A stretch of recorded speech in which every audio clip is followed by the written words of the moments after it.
Earlier, for whatever reason, I had thought I sent my ex-wife a message. I said, "I'm sending you prayers and blessings. I don't know what's going on with you, but I am doing it because I felt it. The same voice told me to do it. That has always told me." And when I listen to this reading, I think of her as my Taurus and the Taurus in me. So there's a level of prosperity that is coming out of, in a way, the releasing of some heavy things or getting rid of some old thought processes as this ego death and self-transformation of the identity takes place. Now, Taurus does tend to be quite a grounded, practical, comfort-loving sign. Certainly not lazy by any means, unless it's expressing itself in the shadow sense, but definitely more comfortable to stay in or within those old ego parameters. But there's a certain level of desire for cleanliness that I'm picking up on spiritually, and this could be physical or literal as well. But this spiritual or ego cleanliness and this desire to take out the trash is actually a product of this desire for comfort. So I think that's why the mind is finding a way to get around some of that desire for comfort, because as you probably know, if this is not your first rodeo, you are the bull, this bucking bull. If this is not your first rodeo, you will know that the ego death process is not always an easy one. It is not always something that is desired or that is comfortable, and often there is resistance or can evoke stubbornness in the avoidance of it.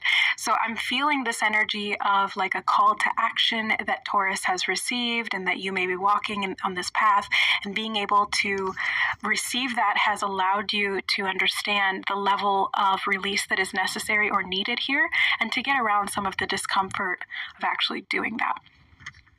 Okay, so I think we will use this deck, but I'm also being drawn to my archetypes deck, so we'll just kind of go with the flow and see how things unfold here.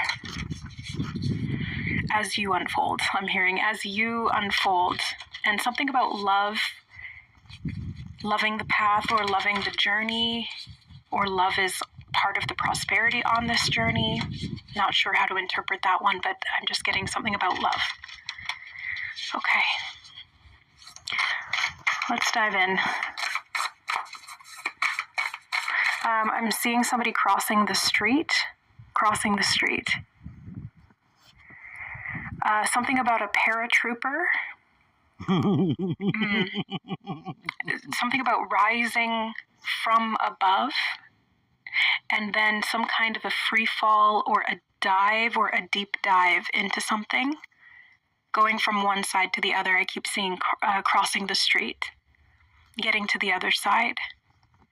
Maybe looking at two sides of an argument, or changing your point of view, or crossing the street to deliver something. I'm being shown now, the delivery of a package or the delivery of something important, but I'm hearing context cues, and this could be context dependent, or there's something of a contextual cue on the other side of the street or in this process of delivery. I'm not sure.